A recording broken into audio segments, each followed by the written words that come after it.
sterilised before? No? Nobody used one? Okay. Right, so ethylene oxide is probably something that's been sold to you as being kind of scary and you shouldn't use it, run out of the room as soon as you break the ampule, that kind of thing. Hopefully I can dispel all of that for you. It is toxic, it is flammable, and it is potentially human carcinogenic. So yes, it is a dangerous toxic substance. There's no reason at all why you should ever be exposed to it, okay, with this system. From a carcinogenic point of view, that was determined by manufacturing plants to make antifreeze, and that's the major use of ethylene oxide. Obviously, they're using gallons of it every day. You're using 17.5 grams in a very controlled environment. It's actually not blue. This is blue so that I remember I've got a water one, not a real one. It will actually be clear. So this is what your gas cartridges will look like when they arrive later today. You'll get 14 of these in each carton. You'll get 15 liner bags, and you'll get dosimeters, which look like this. And those are the things that determine that your load is sterile. The only additional things you may need to buy are humidity chips, which you've got a packet of in there, which look like that. They're just Tyvek soaked in sterile water, and they sit inside that tube to make sure you've got 35% humidity in the bag. So at the moment, your humidity in here is running at 34%, so you would be needing to put a humidity chip in the load. If it's above 35%, you don't need to put that in there. The only other thing that EO requires is 22 degrees centigrade in order to work as a sterilant. Below that, it doesn't work as a sterilant. So you need to be able to maintain at least 20 degrees centigrade while the cycle's in operation. Inside or outside? Basically inside. Right. So if you do get a low temperature warning across the screen, it tells you what the temperature is currently. It's registering at 24, so it's actually registering quite a little higher than that anyway. If it drops below that, you'll get a low temperature warning on the screen. Okay? And as long as your controls pass, you can ignore that warning. It's the only warning you should ever ignore. Okay? Chances are, as long as you get at least 6 hours at plus 20 degrees, you're going to get a successful cycle. At the end of the cycle, it will also tell you what your lowest temperature was, so you can see what you need to do in order to get that temperature up. Okay. That's the two things that it does. From a toxicity point of view, as I say, you should never be exposed to it. There's no reason why you would be. While the steriliser is switched on, it's got two pumps in the top here which are maintaining negative pressure. So it's always pulling to the outside as long as the steriliser is switched on. The gas bag where all your sterilisation takes place is gas impermeable. So even if somebody opens the door of the steriliser during a cycle, there's no gas in the chamber, it's all within that bag. Plus you've got a negative pressure cabinet as well.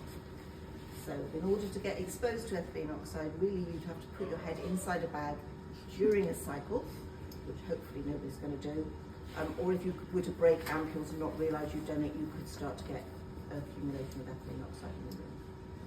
And then the bag's pretty strong then, we're not going to tear it. If you accidentally break one, pick it up, put it in that bag, your accidental bag on the top, push the zip across, start the cycle running, and it will immediately evacuate the gas to the outside. That is the safest thing to do if you accidentally break one. However, if that door actually opens, then I would just pick it up and put it outside. It's just, everybody just feels more comfortable if they do that, because it will just dissipate outside very, very quickly. But that will just take the gas out through the exhaust out to the outside. So always have that bag available on the top, ready to be able to use. And you've got a spare one in there in case anything happens to the bag as well. So is that attached? It's attached to the back of the steriliser. Ah, right, I see. Got the function. So as long as the pumps are working on the side. If you were to be exposed to ethylene oxide, you'd get symptoms from it. You'd get runny eyes, runny nose, and probably a headache, and for the start you would smell it, and it smells like Parma violets. So it's quite a distinctive smell. I've been doing this for 15 years and I have never smelt it. I've never been exposed to it in 15 years of doing this all the time. We've had one incident in the 30 years that we've been using these sterilisers, and that was because somebody decided to open the door in the middle of a cycle and start to unload the steriliser. Obviously there was gas in the bag, so she was exposed to it. She had those symptoms went away when she left the area. No, nothing after that. So it is perfectly safe to use from that point of view. At the end of the cycle, the steriliser will do a 2-hour purge. During that time, it brings fresh air in for 2 minutes, takes gas out for 2 minutes, constantly washing fresh air over your items, so that when you open the bag, it's below the workplace exposure limit. And that is only 1 part per million. You wouldn't get any symptoms until you got to a minimum of 200 parts per million. So you'd have to be very well exposed to it to get any sort of symptoms from it. So it is perfectly safe to use. From a flammability point of view, we prefer that if possible, if you put items with batteries in them, we prefer the batteries to be removed and wrapped separately wherever possible. If, for instance, you can't remove a battery, so something like a phone or a laptop or a fob watch, if you want to sterilise those, that's absolutely fine. Just we prefer if you only have one item with the battery actually inside the item in the sterilisation bag at a time. But it's perfectly safe to put your phones and laptops and things like that through the steriliser. So that's all its nasty bits. Other than that, it's quite safe to use. So this steriliser has 2 cycles. It has a 12-hour cycle and a 24-hour cycle. We've taken the option for the 24-hour cycle away. The reason for that is because there's very little that needs to actually go on a 24-hour cycle, and if you accidentally push that button by mistake, you're stuck with a steriliser that's running for 24 hours and not for 12, and that's quite a lot of time. But if you do want to use a 24-hour cycle, just give us a call and we will go through how to change the steriliser to do a 24-hour cycle. Okay. But the only thing that you would need to put on a 24-hour cycle is something like a flexible endoscope that's over 1.5 meters long. Do you know what you're intending to put through here? No, I don't really. Okay. It just Yeah, came with the slabs. hospital. I'm not the lap space. The lap spay. Certainly it'll be the lap spay, because that's the best way to sterilise lap spay. Right, Nothing okay. else will do it without damaging it. You can put the rubber ET tubes in, can't you? That's You what can. we use. Yeah, T-tubes, yeah. Okay. So anything that you can't put through there, you can put through here, basically. Okay. We So- do have an endoscope, a long endoscope. Okay, so if you want to put that through, you might want to put that on a 24-hour cycle. Okay. Okay, and as I say, just give us a call and we'll have to talk through how to do it. Because if I show you how to do it now, you'll have forgotten by the time you want to do it. Okay. So it's just easier just to do that. But so that's the only thing that would really go on a 24-hour cycle. Unless you had to pack everything in cloth or paper drape for any reason, then you'd want to use a 24 because the EO will be absorbed by the drape. Okay. Okay. Most things can be used immediately out of the steriliser. The only things that need to be aerated for 24 hours are things that are going to come into contact with living tissue or GI tract. So a flexible endoscope, an ET tube, a swab if it's going to sit on an open wound for any length of time. And they need 24 hours before they're used on the patient. Okay. Most things can be used immediately out of the steriliser. It does the first 2 hours of that for you anyway. It's always done that really good aeration for 2 hours. You can program it to do an additional 24 hours, but then you are blocking your steriliser up for another 24 hours. So the preference is always just to take the items out, put them somewhere for 24 hours before you use them. Okay. Preparation-wise, everything that goes in here, it needs to be surgically clean.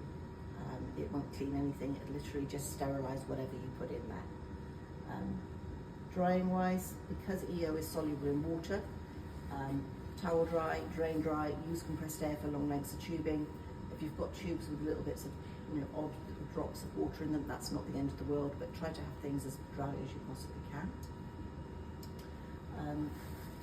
Packing wise, self-seal pouches like you took away just now, those pouches will be 6 months before you need to re-sterilise. If you use cloth or paper drape, it's 1 month. If you heat seal packaging, it's 2 years. So it depends on how often you're going to use the item, the best way to pack it. Do we have those guidelines in here? They are in there, yeah. So the self-seal pouches are the best way because you've got 6 months with those. There's no requirement to double bag. Just the normal autoclave. They've probably got the EO stickers on the back as well. Yeah. We have sent you with a roll of stickers, I'm sure, in here. I saw it just now. And the stickers, they only prove that it's been exposed to EO. And the same with the stickers on the back. They prove exposure to EO. They do not prove that it's sterile. Okay, so they're not like a TST strip. The only thing that's going to prove whether or not your load is sterile is the dosimeter. Okay, that will come in a foil pouch in the box of gas, and it looks like that when it goes into the gas. And when it comes out at the end of the cycle, it will look like that one. It needs to go blue at least as far as that arrow, and they're all individually calibrated, so the arrow might not always be in the same place. You can see those two, they're really different, the place where the arrow is. As long as it gets to the arrow, that's a pass. If it gets to the end, that's great, but it only needs to get as far as the arrow. Okay? Can I just ask then, does everything have to be wrapped before it goes in then? Presumably it then has to be out for 24 hours before use. No, so it depends what it's made of. So if it's glass, plastic, hard plastic, it doesn't need anything. And if it doesn't, it's not going to touch a human, GI tract or something, you can use it immediately. So your laparoscopic equipment, you can use it immediately because it's not soft. But we can't pack that, can we? Or do we just get bigger? They don't fit in an autoclave pouch, do they? No, they don't get. So what she's saying is that the lapsed equipment, we just put them in here just as they are. They don't get packed in anything, like a sterilisation pouch or anything like that. Okay, so they're not sterile the minute you move them out. Well, Just take them out directly to use then, so we leave Yeah. them locked there until, and then we just carry them straight through. and then they're used from there. Okay. So can you put? Do they have to be put in something to go in there? Well, they don't have to be, but the minute you open the bag, they're no longer sterile. And then they need a 24-hour period. No, of lapsed touching. doesn't. Not Not soft. soft. No, it's not soft. So an endoscope, yes, that would need 24 hours. But yeah, everything needs to be packed before it goes in there. You can get much bigger bags. You can also get the material that the bags are made of. You can buy that on a roll, and it comes up to 40 centimetres wide. So we'll have to think about it. And then you can cut that off to the size of the instrument that you want to sterilise, seal it with EO tape, and then you've got 6 months before you need to re-sterilise. You can heat seal it and you've got 2 years, but I can send you all the information on that as well. I mean, we sell it, you might be able to find it cheaper from somebody else. I'm not saying we're the cheapest people in the world for that kind of thing. But yeah, you can certainly buy that, and that's what most people do. Alternatively, you can wrap it in paper drape or cloth drape in there, and then take it, and then it stays sterile in that for a month. Right. Okay. Yeah. But yeah, everything needs to be wrapped. So if your dosimeter doesn't pass, so like this one, you can see it didn't get to the blue arrow, you need to look at why it failed. Okay. It could be temperature, and obviously the steriliser will tell you if it's a temperature issue. This particular one failed because on the day she ran out of self-seal pouches, packed everything in paper drape, and that just absorbed way more of the EO, so it didn't pass. So the maximum weight we suggest you put in the bag is 10 kilos. That goes down to 5 kilos if you've got packed everything in cloth or paper drape. Okay. The only thing you can't put through this steriliser is drugs and water because of the way that it works. The way it works, it chemically modifies what it's killing. So water would combine and make ethylene glycol, which is antifreeze basically, and drugs may not work the way people expect them to. But literally anything else can go through here. So anything that's come into contact with an infectious disease that you would normally throw away, you can re-sterilise in there. Blankets, anything like that. Wheat-filled heat pads, if you use those, they're very difficult to sterilise. You can sterilise them in the EO. Kills the bacteria that makes the nasty smelling shoes. So if you've got smelly shoes, stick them through the EO. They won't smell anymore. During COVID, a lot of people were putting PPE in to re-sterilise when you couldn't get it. And they were also putting cash in there because everybody told us you shouldn't have the cash, so the cash was going to the EO.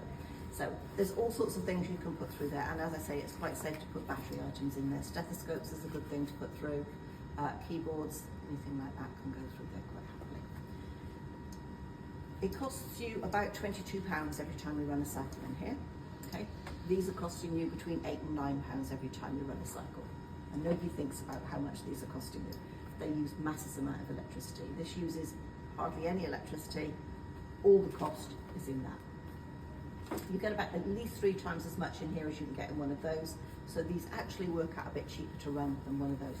A disadvantage, of course, is the fact that it's a 12-hour cycle. It takes so long. But you can also put sorts of things through here that you wouldn't be able, have never been able to sterilise before. For instance, like the E2 tube you mentioned. Obviously, they would melt if you put them through there. So it's very good for that kind of thing. It beeps a lot. I'm sorry about that. You'll hear it throughout the whole practice, and that's the only thing on this steriliser that we can't change is the sound. So, running a cycle. everything needs to be packed, as I say, to surgically clean level. You put your items inside your liner bag. Use a fresh liner bag every time. The reason for that is because if there was a small hole in the bag, the gas would come out too quickly to achieve sterilisation. So you load that up. Put your chips in there. Put it in the bag. Something to suckle. As I say, most people tend to fill the bag up so they can't get anything else in and then run the cycle. The probe on this machine is really long. Right? Yes, it needs to be that long, but they decided in their infinite wisdom that if they made it that long, it would be a good thing when you were carrying the bag to hold it steady. What they didn't think about was the fact that you've got to get it into the bag. So, designed by somebody that doesn't actually use the steriliser. It's on a quick connect, you can pull that off, it's like your garden hose, okay? Pull that back and pop it off. But because it's so long and so awkward, I always put it in the bag first. Because once you've filled the bag up with everything, it's difficult to find a space to put the probe. So pop that in the bag. On the top of the probe, it's got a place for a biological indicator. Now these aren't used in the veterinary market. The human market, we have to use them, and so the biological indicator goes in here, and there's a little tiny hole into the bag, so that's how the biological gets exposed. But that means that this must always be screwed on tight. Okay, so just, you probably never ever take it off, but just make sure it's always on. So once you've loaded your items into the bag, then you need to put your controls in. So dosimeter is the first one we put in, and we tend to put that towards the back of the bag, so it's going to be as far away from the gas as we can put it. So it's going to be at the back, in amongst your items. If you're using the humiditube and humidchip, that little chip just goes and sits inside that tube. Okay, and that sits down inside of the bag. And then you put the gas in as your last item. Okay, so it comes with a safety catch on it. Take the safety catch off. Don't activate the gas until the steriliser tells you to do so. When it tells you to do so, you're going to be pushing that blue button down, and it's going to break the little neck on the ampule inside. Okay? So that just lies as flat as possible on top of all your items. And then you seal the bag with the Velcro strap.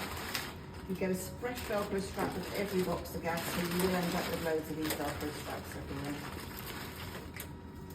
And they're very strong. At the end of the cycle, everything is ordinary waste. There's nothing that's hazardous at the end of the cycle. The tube is the only thing that you actually keep. So I'd write on that, do not throw away, because most people lose it in the first week. The gas can go into ordinary waste. The liner bags can go into recycling, plastic recycling, or you can reuse them for something else, but don't reuse them for sterilisation. So, you press the start button, and it will do a self-test first of all. Yeah, please. Okay, first of all, it tests to make sure that both the pumps are working. Won't let you start a cycle if there's a pump problem. Then it will ask you to test that the door will actually shut. Tells you there's not an abator on this machine, and then it passes the test. Okay. The next thing it tells you to do is all the things I just did. Load the bag, include your dosimeter, your cartridge, you're not using a BI, and close the bag over the probe and purge. Okay? And at this stage, we're going to take all the air out of the bag. So the reason for doing that is, first of all, you don't want to sterilise fresh air. Okay? And secondly, you want to give the gas room to move around all the items once you've broken the cartridge. So at this point, the cartridge isn't broken, and I just tend to hold on to it just so that I know where it is, because if you've got a lot of small items in there, it just disappears.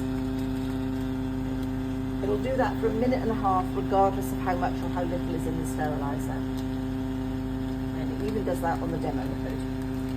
So if during a cycle you had a problem with a pump, the second pump would simply stop the sterilisation and evacuate the gas. Okay, you will not be left with a bag full of gas, whatever happens. If you have a power cut, if you remember where it was, when the power comes back on, it will finish the cycle for you. Again, it won't leave you with the steriliser full of gas.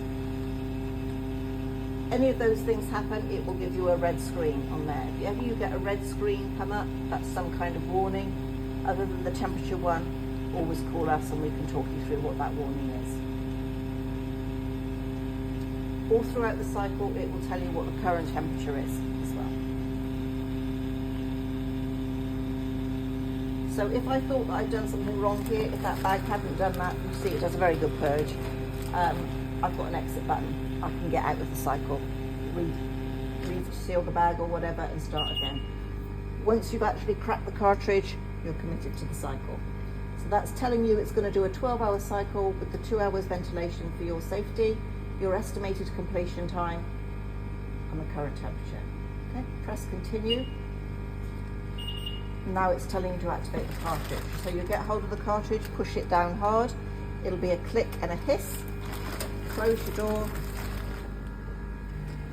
We prefer you to lock it, take the key away, and press start. If I don't press start, it will alarm at me, like that. Okay. Now it's running a 12-hour cycle. It's only telling me a minute and a half because it's on demo mode. Okay. So it's running a 12-hour cycle. It'll tell you when it's due to complete. It'll keep telling you what the temperature is. Okay. If I take the key away, nobody lock it properly. You can't get in there. Okay, so that's why we say take the key away. If you lose the key or somebody goes home with it in their pocket, there's a spare key screwed onto the left-hand foot of the steriliser. Just in case. If I properly open that door during a cycle, I get the red screen and a loud noise telling me that there's a cycle in progress and to close the door. Now at the end of that cycle, it'll give me that red screen again, telling me that somebody opened the door during the cycle. So you can go and find that person and tell them, and find out why they were opening the steriliser during the cycle. Okay. Any red screens you get, the chances are you'll need to put the supervisor's code to get past it, so you might want to write that down somewhere. Okay. It's 67390. 67390.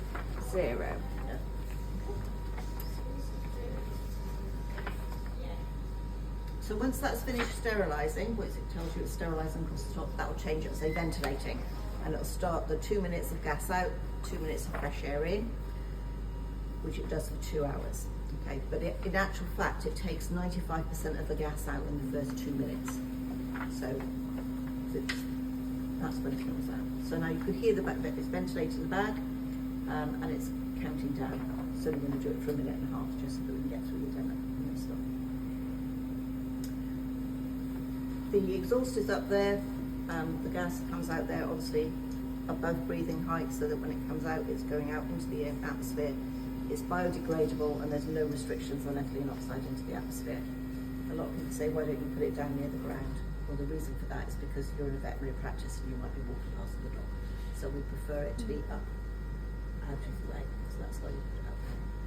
And you'll hear that the pumps change during the ventilated cycle. Once it's one's pulling in, one's pulling out, so it's a slightly different noise. So at the time that's happening, probably at 5 o'clock in the morning, you do get slightly different noise on the steriliser. Have you got houses around here? You have. Okay. If you find, if they find that the noise is irritating, because it tends to be at the time, that sort of time in the morning, 5, 6 o'clock in the morning, and a noise that alternates can wake people up. We've got a muffler that we can put on the end of the exhaust. Okay. If you do get any complaints. Okay. We all just go for the muffler.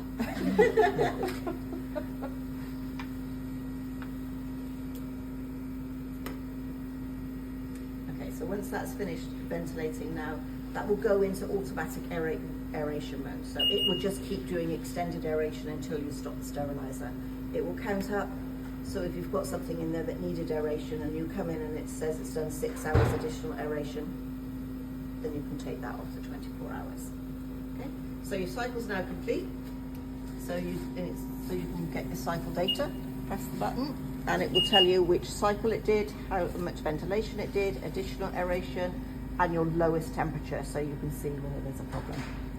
Okay. Then you can unload.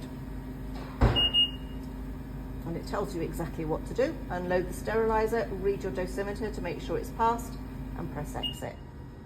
Now we've got the red screen because I opened the door during a cycle, and it will ask me for the supervisor's code to get out of that. that's it.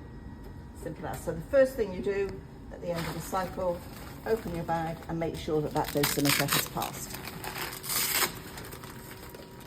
So the little stickers that we've sold you with the steriliser, they cost a lot of money. They cost £63 for 200 stickers. So the EO tape, which does exactly the same job, all the little stickers that are already on your bags, okay, they're much, much cheaper. So the EO tape is only £10 a roll. So when you run out of those stickers, don't buy more stickers. Buy the EO tape. It's a better deal. Okay, so everybody happy with that? Do you want to have a go doing that while I'm here? Can you stop this video? Yeah.